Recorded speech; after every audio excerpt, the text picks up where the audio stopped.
Today, back on the show, I'm talking to Dan Encell of Montecito in Santa Barbara, ranked number one in sales in his local MLS for the last 15 years, and ranked as one of the top 10 brokers worldwide at Berkshire Hathaway. In our first interview, we spoke about how to gain clarity as you grow. Dan's clients' reviews over and over are that he is a great negotiator. He also happens to be a great poker player. Last interview, we didn't touch on that. Today, we'll talk about it.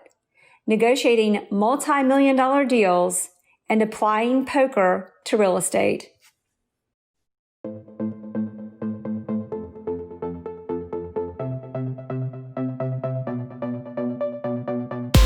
Thanks for listening to the Jere Metcalf Podcast, where top real estate agents tell how they do it. This podcast was created for real estate agents across the country to come together, sharing ideas to take your, their, and our business to the next level.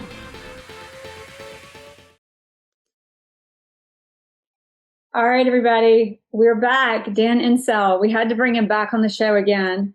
Something we did not get a chance to cover was negotiating.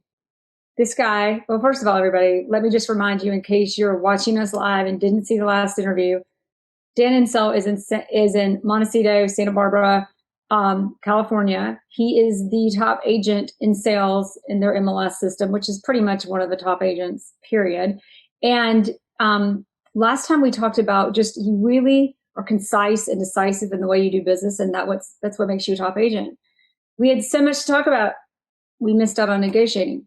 So we're going to cover that. But first, Dan, thanks for coming on. Thank you for having me back, Jerry. Good to have you.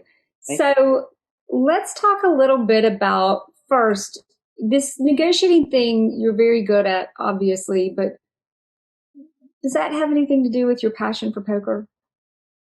Probably. Well, first of all, I'm going to start by saying that I think one of the better skills a good real estate agent should have is negotiation skills. And it's a two-part thing. I think it's important to have negotiation skills for yourself in terms of negotiating the listing price that you take a property at, negotiating the commission split that you get. Those are very important. And then equally important is negotiating on behalf of your client, getting them what they're looking for. So the average agent doesn't do that many transactions a year, and so they don't get that much opportunity to practice their negotiation in the real world there. Poker provides a very unique and fantastic opportunity to work on your negotiation skills. Poker, in its purest form, is negotiation. It's really, you don't know what the other player has. They don't know what you have, so you are wagering money. And that's the only way poker really works, is you have to be wagering something of value there to sort of influence the outcome that you're looking for, which is to try to win. So again, poker provides you a really great opportunity to practice and brush up on your negotiation skills in a fun environment on a very regular basis. And if you can play poker for dollars or hundreds of dollars that allow you to brush up on your negotiation skills and make them better for when you're negotiating for thousands or tens of thousands or hundreds of thousands of dollars, then you're better off. So again, it provides you a really good opportunity to improve your negotiation skills for a fraction of the cost of when you're doing it in your real estate career. So I love what you said in summary. Negotiating is wagering to win. I didn't hear that, sorry. Negotiating is wagering to win. Correct. Yeah, that's what you're doing, is you're just trying to, optimize the outcome. So when you're playing poker, again, it's not just, you're not just playing one hand for the evening. You're playing over a series of hands, and the goal is, and the only way you sort of figure out how good you are is, did you make money? So if you made money, then you were good. You were better at your skill than the people you were playing with. So in negotiating, what are the categories, or what are the, if you could bullet point, like, this is what you need to be good at to be a great negotiator? Okay. What are they? So I think the very first thing you need to do is understand the other person and what motivates them. And then when you're negotiating in real estate, sometimes there's both sides. You need to understand your client and what motivates them, and you need to understand the other side and what motivates them. Once you understand that and you can communicate with everybody, that increases your chances of having a successful negotiation. But without knowing what's important to everybody, without finding that out, you can't really be an effective negotiator. So I think that's the first step, is learning as much as you can about both sides and what's really, if you have a listing, what's motivating them to sell? What's their time frame? Why are they moving? How can you help them? When you get an offer on your listing, what's motivating the buyer? You already understand your side of the equation. What's motivating the buyer? So you don't really want to operate from a vacuum. You want to learn as much as you can about the other side and really what's motivating them. That helps you when you're discussing with your client how to move this forward. So the first step is just learning as much as you can. So number one, learn. By asking a lot of questions. Yes. So what is number two? I've got some questions about number one, but I want us to bullet point these first. So I think it's also important to let the other side know that you know what's motivating them, so that they understand that you're operating from full knowledge there. So it's not enough to understand what's motivating the other side. I think you need to let them know that you understand what's motivating them and that you're trying to, help out with that goal for everybody. Ideally, it's possible in real estate transactions to come up with a win-win scenario. And again, if you understand what everyone's looking for and you can achieve that, that's fantastic. And are we going to do like 3 points, or everybody, we're doing this completely off the cuff, which sometimes makes it even better. But would you say, so learn, listen, ask the right questions, i.e. discover the right motivators of everyone involved. Everyone involved. Let the other people know that you're negotiating with, what you know, and that you're working to help them accomplish their goal. Mm-hmm. And then Number 3, I am a firm believer in don't speak for your clients. So many times in real estate, you see another agent say, oh, my client will never pay that much, or my client would never accept that offer. We've seen that for our entire careers, and frequently that other agent is wrong. Don't speak for your client. Ever. Do not think or speak for your client, ever. Right.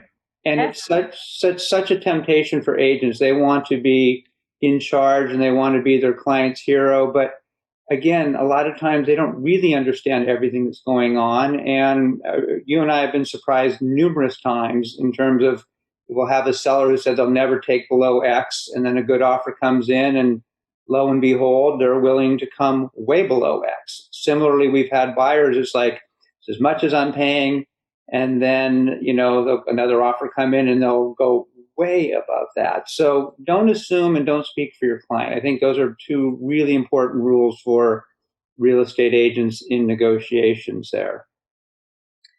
So is that it? Or are those the 3, or do we have any? I think those are 3 important ones for sure. So let's talk about the 3. Know the motivators of all parties. I think some people just want to know their motivators and they forget that the other party's motivators make a big difference. Let the other side about their motivators. That's number 2. And number 3, don't speak for your clients, or in other words, don't make assumptions. Yes, I think those are all important. Maybe they say it where you're from too, Dan, but in the South, you know what we say about assuming? Yes. Makes an ass out of you and me. Mm-hmm. We can say ass on this show because we're not like on the radio or anything. So that being said, what is the best way? The motivator question, I got a couple of questions about, because when you're discovering motivators of people, sometimes they don't think they want you to know their motivators. They don't tell you their motivators. How do you pull out those motivators? And are there situations where people have motivators they're not even conscious of, for example, themselves? Yeah. And again, I think a lot of times, so say you have a listing there and they're set on a certain price because they want to accomplish certain goals there. But then they get an offer in front of them and they start thinking, again, without sharing it necessarily with you, but call it pillow talk with their spouse there, about what they could do with the money. Yes, it didn't accomplish everything we tried to accomplish, but if we got it sold for this price, we could do this, this, and this. And sometimes it's helpful to get them a seller net sheet and say, hey, if we got this amount, and here's your closing costs at this amount, here's how much money you get. And let them think about it and think of all the things that they could do with the money there. And again, I think a lot of times we're surprised at what they are willing to accept there. And that's still doing a good job for them because, again, if we can improve their situation by getting them a sale and allowing them to do many of the things they want to accomplish with the money, then we've done our job there. Again, we don't necessarily accomplish everything that they're looking for, but that's sort of the nature of the business there. And also maybe how realistic their expectations were. So do you find that when you're, well, not do you, I know you do, motivators change. How do you anticipate these motivators changing? I find that often real estate agents talk about, they weren't that motivated to sell and suddenly they were motivated to sell. Motivations change. You've got to discover motivations. You don't always know what they are. Then motivations change. How do you know when they're going to change? How do you anticipate? And one of the biggest issues we agents have is we come into a transaction or a client or whatever it is, and motivations are in one place. And it's like the ground might shift underneath us and it goes to another. What is your best advice on, I mean, it's a loaded question, but kind of like fill us in on that part of understanding motivations. So again, it comes down to what's a really important skill for a real estate agent all the way across the board, which is ask a lot of questions and be a good listener once you've asked the questions. So don't assume you know the answers, ask the questions, and then sit back and listen and let them talk and explain it to you, and ask the questions in a way that generates, the responses. So I think those are important skills for a real estate agent to have. And I want to bring some poker into this a little bit. Okay. When you're playing poker, it will bring back in these 3 points. Again, know the motivations of all sides, share with the other side what you know, and that you're going to help them get what they want. And don't speak for your clients. Don't make assumptions. Do you have any fun examples of us playing poker of a time where something happened and you're like, oh, I knew not to do that? Or, and are you thinking about how that applies to negotiating real estate when you're playing poker? Well, again, I try to, during poker, use that as a learning experience to improve my real estate negotiation skills for sure. But rarely in poker does somebody have the very best hand possible. And even if they do, the goal isn't necessarily winning the hand. If you've got the best hand possible, you already know you're going to win. There is no other outcome. But unless you maximize how much money you made, then you really didn't do a very good job about it. So in poker, it's not necessarily about winning the hand. It's about making as much money as you possibly could in winning that hand. So it's sort of a two-part goal. Win as much as you can on the hands that you win, and minimize losing as little as you can on the hands that you don't win. So look at losing like taking a bad listing where you took a listing that's overpriced or you didn't have it for a long enough period of time and you spent time and money on it and you didn't get a sale. That's like losing a hand in poker. You want to minimize those. A successful one is one that you actually got it listed at the right price and you got it sold and you made money. So you want to sort of maximize those. Poker's the same way. Again, if you can win more hands than you lose, you don't necessarily make money. You have to make more money on the hands that you win than you do losing money on the hands that you lose. That's really what it's about. So it's sort of a combination of maximizing success, minimizing failure. And again, that's the key to being a successful real estate agent, is using your time wisely so that you're spending it on the buyers and sellers that are more likely to lead to a successful result than the buyers and sellers that are going to take your time and energy and not lead to successful results. So same sort of thing, just a different format. Minimize your losses, maximize your wins. What do you find I found many times in my career, I've been a little bit surprised, and maybe that's a bad skill set of mine, and which clients end up being the clients that are successful. I've often had transactions where I thought, well, this listing I'm not sure how this is going to go, but I want to work with the seller. I like them. It's a great property for my portfolio. And the next thing I know, it's performing like better than any other. And the opposite happens. Do you have the same thing, or do you have any advice on how we want to be discerning, but not, it could be, there have been times where if I really thought I had a choice or clients I might not have taken that actually did really well. Again, it's really comes down to probably experience and predictive ability there, which hopefully over time you get better at. No one's perfect at it. Years down, I might be a hopeless case. Well, and it always stings when you're wrong. If you don't take a listing or don't work with a buyer and they do a transaction, that stings. It doesn't matter how long you've been in the business. It does hurt. But again, I think in this business, it's important to focus on your successes and what you've done right and really not dwell on what you've done wrong, because I think that sort of sends you down the wrong path. Here's a question from a newer agent, because I do often find the ones that I really don't want to work with are pretty obvious.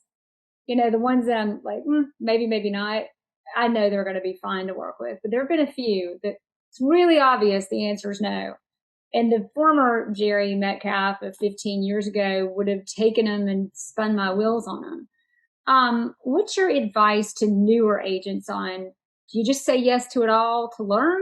Or are there some people you still say no to? And how do you set those boundaries of how you negotiate with yourself what deals you're going to do in the first place? Sure. So a good way to look at it is, how many hours in a day and a week do you have? And then who's your best use of the energy to spend that time on there? So the goal as a younger agent is to increase your choices of buyers and sellers that you have to work with so that you can pick the best ones to fill those time.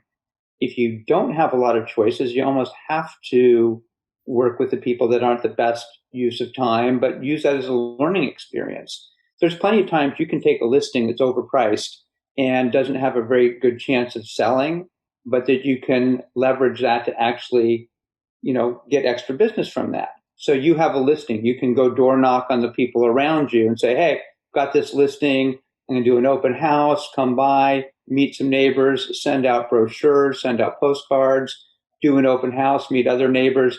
You may not have got it sold, but you did accomplish something by it. You got your name out in the neighborhood, people saw your sign, people saw your ads in the newspaper. So you can still accomplish a lot, but you just have to be honest with yourself on what you're trying to accomplish with it. If your goal is to get it sold, well, maybe then you weren't successful. But if your goal is to get some extra marketing and recognition and meet some people through it, then you can accomplish that. So I think it's important to figure out what you're trying to accomplish. And a lot of agents don't even ask themselves that question. What am I trying to accomplish with this overpriced listing? If I'm spinning my wheels and just trying to spend a fortune advertising it, maybe it wasn't a good use of time. But if I'm trying to leverage it to get credibility and get notoriety and get my name out there and meet other prospective sellers and meet other prospective buyers, you can accomplish that for sure. So you just have to sort of figure out what you're trying to accomplish. What a great question, because what am I trying to accomplish? I've found that is one of the most powerful questions I can ask myself. And in meeting goals, is it really about the goal, or perhaps it's about something bigger, like what we value, and what that gets us in the bigger goals? But what am I trying to, and then when you're asking clients, sometimes they get upset, sometimes things little can bother. And when you just stop and say, hey, what is the big goal here? It's amazing where that gets you and where that gets us with ourselves. It also reminds me of something Gary Keller said a long time ago. He said, when you're a new agent, take deals to learn. You don't take deals just to do deals. Mm-hmm. So motivators was number one. Let's dig a little bit now into, I think a lot of negotiators would say, you've got to hold the cards close. Don't let them know what you know. And you're saying, let the other side know what you know. Mm-hmm. So the other thing going back to that is to ask your clients, which I think is very important, to learn what's motivating them on each transaction. Let's talk about what we're trying to accomplish with these negotiations. It's not always necessarily about the highest price or the shortest escrow. What may be important to them is the ability to lease it back for a while. or maybe they want a long escrow and we assume they want a short escrow. So again, I think it's very important to ask them, what are we trying to accomplish here? Here's all the different moving parts we have. There's price, there's length of escrow, there's, ability to lease it back possibly. There's maybe ability to sell furniture, furnishing. So what are we trying to accomplish? And let's talk about all the different moving parts, because by at least asking that, you get them thinking and it gets you more educated on them and what's motivating them, because it's not always about price. We assume it is, and it's not. Sometimes it's about timing. Sometimes it's about certainty. Sometimes it's about the lease back. There's lots of moving parts. And something that makes me think of when you say, let people know what you know, when people know, isn't, in other words, when they know you hear them and you understand them and you're actually, because sometimes people say, oh, you're the realtor, you're just looking for the commission. But when they can hear you relate, they can hear you understand, they can hear you asking questions and looking to understand more, that aligns them to the deal. And whether it's you and the client, you and the other agent, you with somebody else in the transaction, that also then opens them up to more options to discover what they want more and or discover more motivations that we all need to know. Which I think is important. And then the other thing that's, I think, important in negotiations is to speed them up. I think that, the more time that a buyer doesn't hear back from a seller, the more insecure they get about it. And rarely does that push them to, want it more. They just start getting insecure and, don't want rejection. So then they start talking themselves out of the deal. So I think if a buyer's agent and a seller's agent can both speed up the process in terms of communicating, even if it's not a response, but at least communicating with the other side. They're thinking about it, they're talking about it, they're checking with their CPA, whatever it is, to keep the dialogue going. I think that helps the chances of negotiation successfully coming together. There's a term I heard an attorney use. He called it deal heat, where when they're back and forth, right, more rapidly, there's more chance that they will both make some concessions and to get the deal together there. So I think that's a very real term in negotiations, deal heat, that I don't think agents really fully think of, but it's there. Well, deal heat sounds to me like traction, to get trajectory, to get the deal. Or you probably know I'm a big fan of Chris Voss, Never Split the Difference. You've got to read it. I don't think you've read it, but you're saying a lot of the stuff you do is what he does. You just don't know it because you've read the book. But he says it's not a sin to not get a deal. It's a sin to take a long time to not get a deal. And you're more likely to not get a deal. Yeah. When you don't have some deal heat to get some traction to get the deal to close. Yeah. Any advice or fun stories from poker to that aspect of deal heat and letting the other side know what you know?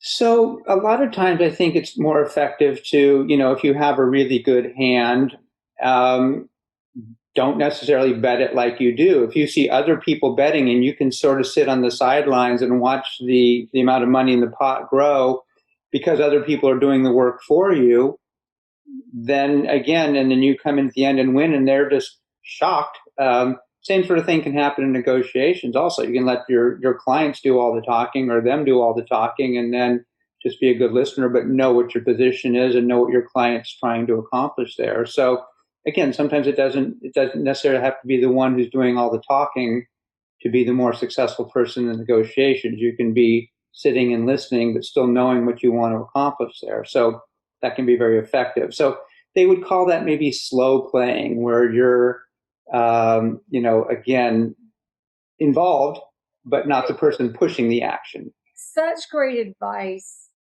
I am definitely guilty of this. When you're just doing the talking, you feel like something's getting done because you're exerting effort in talking.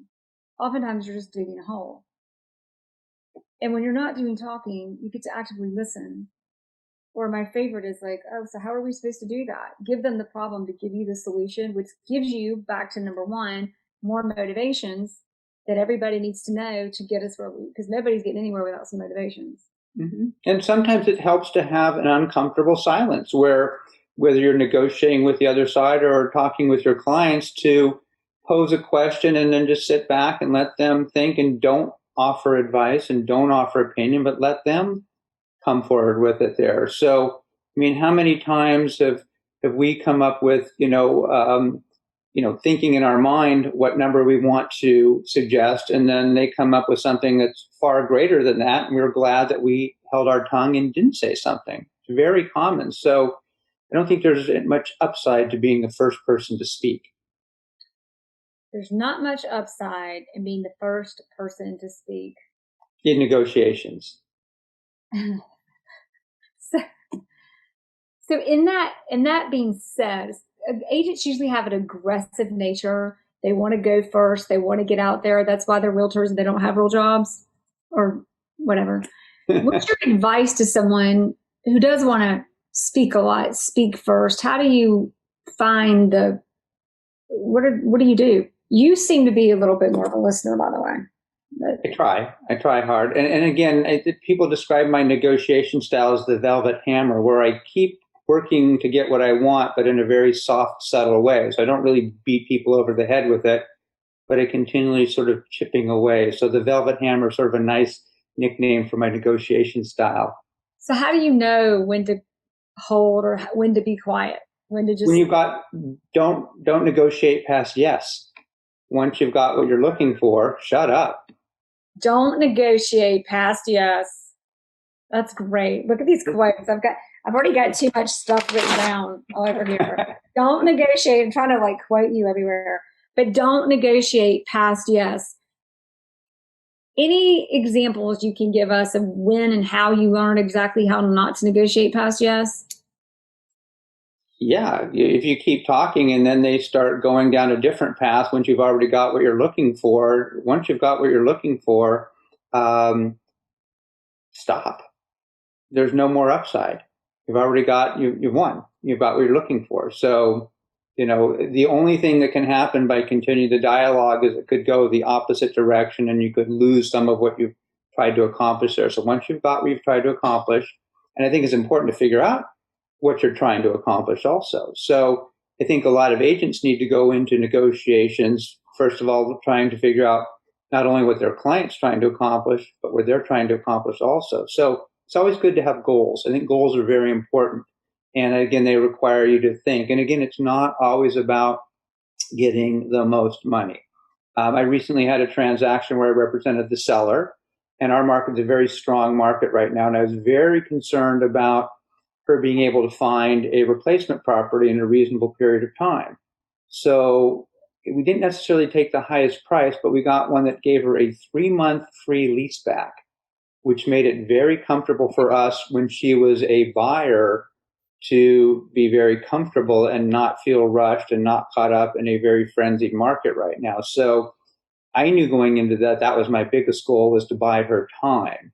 And so maybe we didn't get the exact amount of money, but I think at the end of the transaction, if she realizes what was more important, she would agree that having that extra time was probably more valuable than possibly getting more money, because it allowed her to find the house that she wanted to and not feel rushed into buying something that wasn't the right property for her. So again, there's always, I think it's important to figure out what your goals are as an agent. For in that transaction, buying time and opportunity was the most important thing, I felt.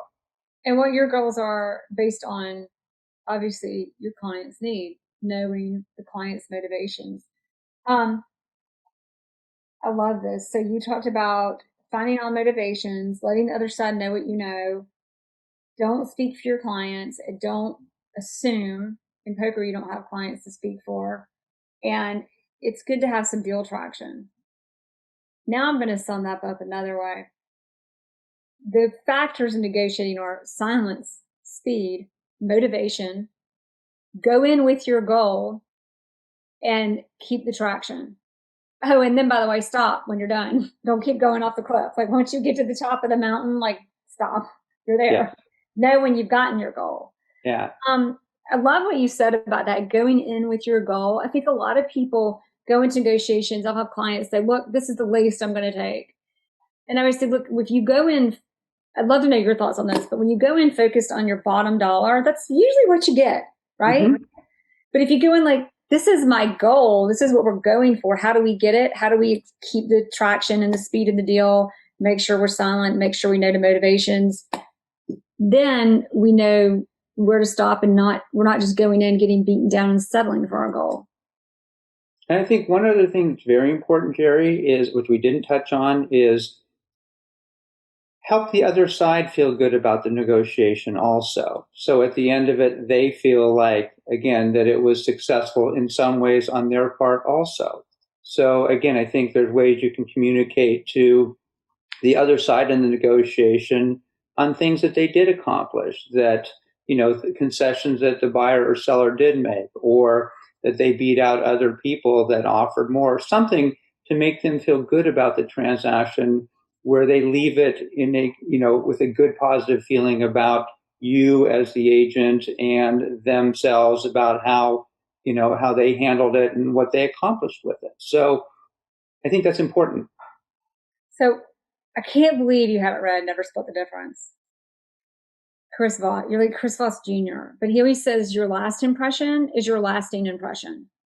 Whatever the deal ends up, you always want people to leave feeling better and feeling good about the deal, whatever it is. And that too, by the way, I just want to reiterate, that is letting the other side know what you know. I think that part, would you say, helps people also feel good when they feel heard? Mm-hmm. Absolutely. Everyone wants to feel heard. Yeah, no question on that. And it's also just good business. There's been numerous times where, when I represent a seller and the buyer who bought the property, I wasn't their agent. When it comes time to sell, they liked how I handled negotiations, and so they will call me to represent them. They thought I did a better job than their agent. So again, talk about negotiating. There's some negotiating. You're negotiating when you don't know you're negotiating. Yeah, and again, you left them with a good feeling, a good positive feeling, but they felt like you did a better job for your client than their agent did for them, but they still had a good positive feeling about you. I think that's a very important way to leave, the other side in negotiations, that they were treated fairly. Exactly. So one more question, then we're going to do the final three, but this will not be the typical final three. This will be the final three on negotiating. Okay. The last question is, a lot of people, when they hear the word negotiating, words like beat them out, whatever, come to mind. Win at all costs, fight. What is the word? If you could sum it up in one word, what is the word negotiating? Well, I would say that accomplishing what you and your client want to accomplish. That would be, what I would see it as, trying to get the goal that trying to achieve the goal that you're looking for. But knowing what the goal is also, because again, a lot of people don't really think that through. So I think knowing what the goal is and then trying to accomplish it, doing your best to try to accomplish it, is how I would define negotiation. So I said one word. I'm going to not such a good listener as I said, huh? I kind of elaborate with my questions, but I keep going. But here's the word that I'm thinking when I hear you talk about negotiating. Negotiating is exploring. I would agree with that. It's not just exploring, but it's a process. When you know your goal, you know your motivations, you know all those things. The process of it is exploration to get you to all of those things. Okay. You're like, okay. What would your one word for negotiating be?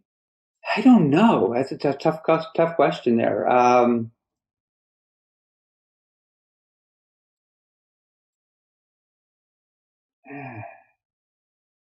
Understanding motivation, that's two words, I guess, there. So accomplishing goals, I think I came up with a lot of two-word ones, but not necessarily. What's your 1-2 word summary of negotiating? Accomplishing goals. Accomplishing goals, love it. And then I'll add my part, through exploration. Okay. I'm kidding. I'm taking this away from you. I'm having too much fun. But accomplishing goals. So in accomplishing goals, i.e. negotiating, we're going to do the final three because we've got about 10 minutes or a little bit less left. Number one, what do you find is your most resourceful tool in a good negotiation? Dialogue. just continual dialogue, both with your clients, with yourself, with the other side, but continuous dialogue. That I think is the most important key to a successful outcome in negotiations is non-adversarial dialogue. That let's put it that way. Yeah, I think that's important. Non-adversarial dialogue, and that kind of covers everything we just talked about, including when to be silent, listening, speed, traction, motivation, going in with your goal. Number 2, if there is a resource book, person, avenue to find the path to being a great negotiator, what is that best path?